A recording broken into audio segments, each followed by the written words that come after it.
स्वागत है एक बार फिर से आपका आवाज अड्डा में। और हम लोग आज चर्चा कर रहे हैं कि भारतीय जनता पार्टी ने अपने तीनों राज्यों में बिल्कुल नए चेहरे उतार के कोट अनकोट विजय जी की भाषा में सबको चौंका दिया लेकिन चौंकना नहीं चाहिए, क्योंकि बड़े राजनीतिक दल ऐसे परिवर्तन करते हैं और ये करना भी चाहिए।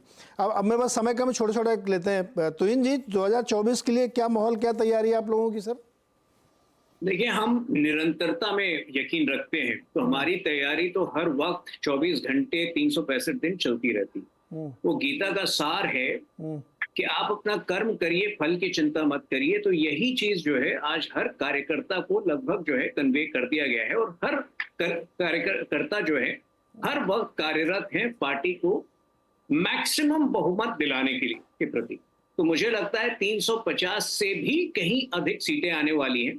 दूसरा एक टिप्पणी मैं जरूर करना चाहूंगा। देखिए, कांग्रेस पिछले 7-8 दिनों से कांग्रेस पार्टी ने हमारे नाक में दम कर रखा था कि आप लोग चयन नहीं कर पा रहे अपने मुख्यमंत्री के लिए। देखिए, हमारे मापदंड अलग अलग है। कांग्रेस का मापदंड होता है काले धन के प्रबंधन में कौन माहिर है, मनी लॉन्ड्रिंग में कौन माहिर है, विभाजनकारी मानसिकता में कौन माहिर है। और हमारा होता है कि विकसित भारत के निर्माण में जो प्रशासन है, जो लाभार्थी स्कीम्स हैं, जो डिजिटल पब्लिक इंफ्रास्ट्रक्चर है, इससे जो सबसे जो बैकवर्ड वर्ग है उसको कौन ज्यादा से ज्यादा लाभान्वित कर सकता है। तो इसलिए बड़े फैसलों में हमेशा समय लगता है, और यही कारण है कि कांग्रेस पिछले कुछ सालों में एक टर्म से ज्यादा कोई राज्य पर शासन नहीं कर पाई है। हम गुजरात में लगभग 3 दशक से शासन कर रहे हैं। मध्य प्रदेश में यह हमारा 5वां टर्म है, और अन्य राज्यों में भी आप यही जो है प्रक्रिया देखिए। ओके, सतीश जी, 24 के लिए क्या माहौल दिख रहा है आपको? आप तो आजकल बहुत घूम रहे हैं ग्राउंड पे। देखिए, 24 का माहौल तो अभी के हिसाब से 5 राज्यों के चुनाव के नतीजे के बाद, जिसमें तेलंगाना भी इंक्लूडेड है, इसके बावजूद एक तरफा भाजपा की तरफ दिख रही है। अब तो शायद एनडीए की जो 38 लोगों की मीटिंग बुलाई थी उसकी भी शायद इनको जरूरत ना पड़े। तो एक तो ये है। दूसरी बात यह है कि मैं घूम रहा हूं तो मैं तो घूम के ही देख पा रहा हूं कि भाई हिंदुत्व की लहर है, मोदी की व्यक्ति की लहर है। राहुल गांधी का कोई मुझे तो नहीं लगा जितना मैं घूमा उसमें कोई नाम लेने वाला है। एक टिप्पणी मैं जरूर करूंगा, जो अभी सब लोग बोल रहे थे, जो डेमोक्रेसी, ये क्या है ना कि हमको लगता है कि ये जो मोदी शाह के भाजपा में जो पूरा जो सबसे ज्यादा कंसंट्रेशन है वो है मैनेजमेंट पे हर चीज में, और जो डेमोक्रेसी का इनका कॉन्सेप्ट है वो बहुत लिबरल नहीं है, वो गाइडेड या कंट्रोल्ड है। ये एक हमें फर्क नजर आता है, लेकिन वो कॉम्बो में काम करते हैं, और कॉम्बो का नतीजा ये है कि फिर ये जो चुनाव के नतीजे आए हैं उसके बाद ये एक तरफा होता हुआ जाता दिख रहा है। जी विजय सर, 2024 के लिए क्या माहौल दिख रहा है आपको इस समय? देखिए, सतीश जी जिस बात का जिक्र कर रहे हैं, रास्ता उस तरफ है, लेकिन मैं कहता हूं कि ये आज 3 राज्यों के चुनावों के नतीजों से बहुत उत्साहित होकर नहीं रहना चाहिए। भारतीय जनता पार्टी के लिए बहुत माहौल है, पॉजिटिव है, लेकिन उसको कितना इंडिया गठबंधन अपनी तैयारी से रोक सकता है, इसके लिए थोड़ा इंतजार करना चाहिए। और इतनी निराशा भी हमें इंडिया गठबंधन से नहीं रखनी चाहिए, क्योंकि उसके साथ एक खास बात क्या है कि उसके पास सभी के सभी जो दल है वो क्षेत्रीय दल है, और क्षेत्रीय दल ज्यादा मजबूत दल है जिनसे भारतीय जनता पार्टी को टकराने में मुश्किल होती है। उसके लिए आसान रास्ता कांग्रेस के साथ है, तो वो कांग्रेस से ही लड़ाई लड़कर कर सकती है। लेकिन आज यदि बात करेंगे तो ये वन साइडेड इलेक्शन दिखाई देता है भारतीय जनता पार्टी के पक्ष में, लेकिन थोड़ा जल्दी है इस तरह की बात करना। लेकिन जो विपक्ष वाले हैं वो तो अपनी बैठक तक नहीं कर पा रहे हैं। सर, तो एनालिस्ट क्या सोचें? अभी देखिए, वो 3 तारीखें आ चुकी थी, अब तीसरी तारीख 19 वाली है, क्या होता है उसमें पता नहीं। आपको क्या लगता है कि इंडिया की गठबंधन की असली समस्या क्या है? विजय जी मुझसे पूछ रहे हैं? हाँ विजय सर, आपसे ही। जी, इंडिया गठबंधन की असली समस्या और असली ताकत कांग्रेस है। वो तो बैकफुट में चले गए हैं। अब कांग्रेस किस तरह से कांग्रेस जो है वो किस तरह से इस इंडिया गठबंधन को यूनाइट कर सकती है, ताकत दे सकती है, अपने को पीछे रखकर भी, अपने को आगे रखकर भी।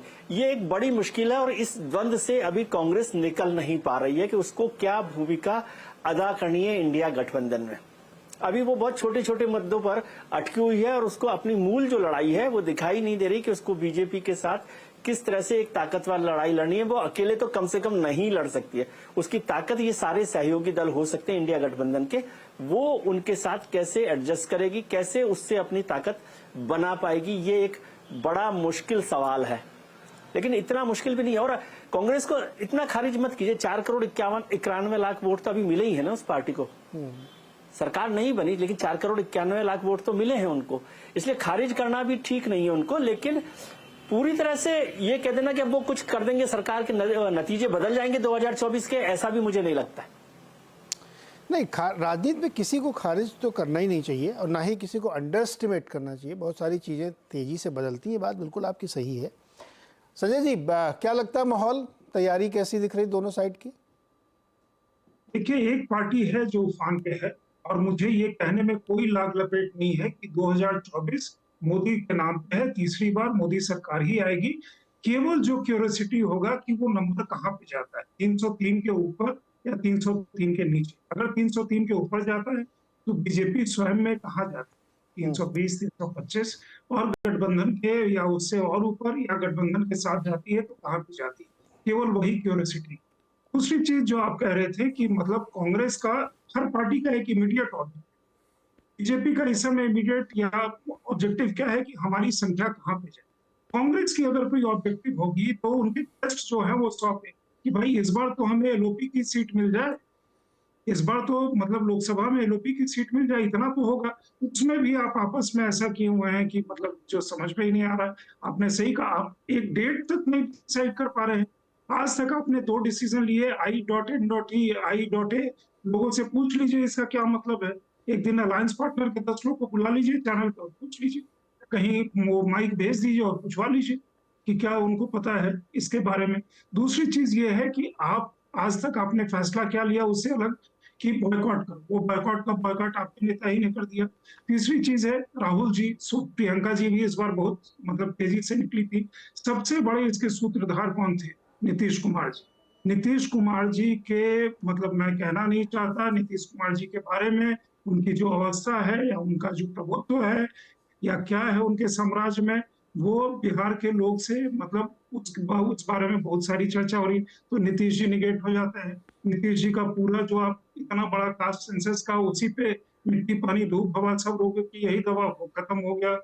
तो कम से कम मीटिंग पकड़ लीजिए। राहुल जी पता नहीं क्या कहते हैं, वो राहुल जी समझते हैं या 4 करोड़ जो विजय जी कह रहे थे, मत भूलिए 4 करोड़ हो सकता है, मतलब वो संख्या सही है, लेकिन पार्लियामेंट्री सिस्टम में जो जीतता है या किसी भी प्रेसिडेंशियल सिस्टम में भी, वो वोट की संख्या के मार्जिन अगर दूसरे को ज्यादा है तो आप कुछ लेकर के आइए, वो आपका सवाल एकेडमिक रहेगा। और दूसरा एक और भी है कि एज लॉन्ग एज एक फाइटिंग जो स्पिरिट होता है उनके अंदर, आप देखिए क्या हो रहा है। कल ही हाउस में क्या हुआ, राज्यसभा में एक सदस्य उठे डीएमके के, जिनकी संख्या कांग्रेस के बाद सबसे ज्यादा होगी, वो उठ करके कह रहे हैं कि हर समुदाय को अपना अपना सेल्फ डिटर्मिनेशन का अधिकार होना चाहिए। उसी पार्टी के दूसरे उठते हैं और कहते हैं कि हम वापस सत्ता में आएंगे तो 370 को हम बहाल कर देते हैं। और कांग्रेस में क्या हुआ, जयराम रमेश को ने खारिज कर दिया, उनके नेशनल अध्यक्ष मल्लिकार्जुन खड़गे को, और खड़गे जी फिर उठे और जयराम रमेश को खारिज कर दिया। तो ये राष्ट्रीय पार्टी के राष्ट्रीय अध्यक्ष और उनके जो राष्ट्रीय मतलब कम्युनिकेशन डिपार्टमेंट के चीफ हैं, उनके बीच में हो रहा है। तो ये लोग नहीं देखते क्या? आपका ऑल्टरनेट विजन क्या है? सिर्फ एक ऑल्टरनेट विजन है कि मोदी हटाओ। तो इसमें मैं एकदम क्लियर हूँ। मैं भी थोड़ा घूमता फिरता हूँ, लोगों के साथ संवाद भी करता हूँ जी, पहले भी इतना कुछ देखा है। क्वेश्चन सिर्फ क्यूरियोसिटी जो है वो वहां पे होगी कि ये संख्या कहाँ जाती।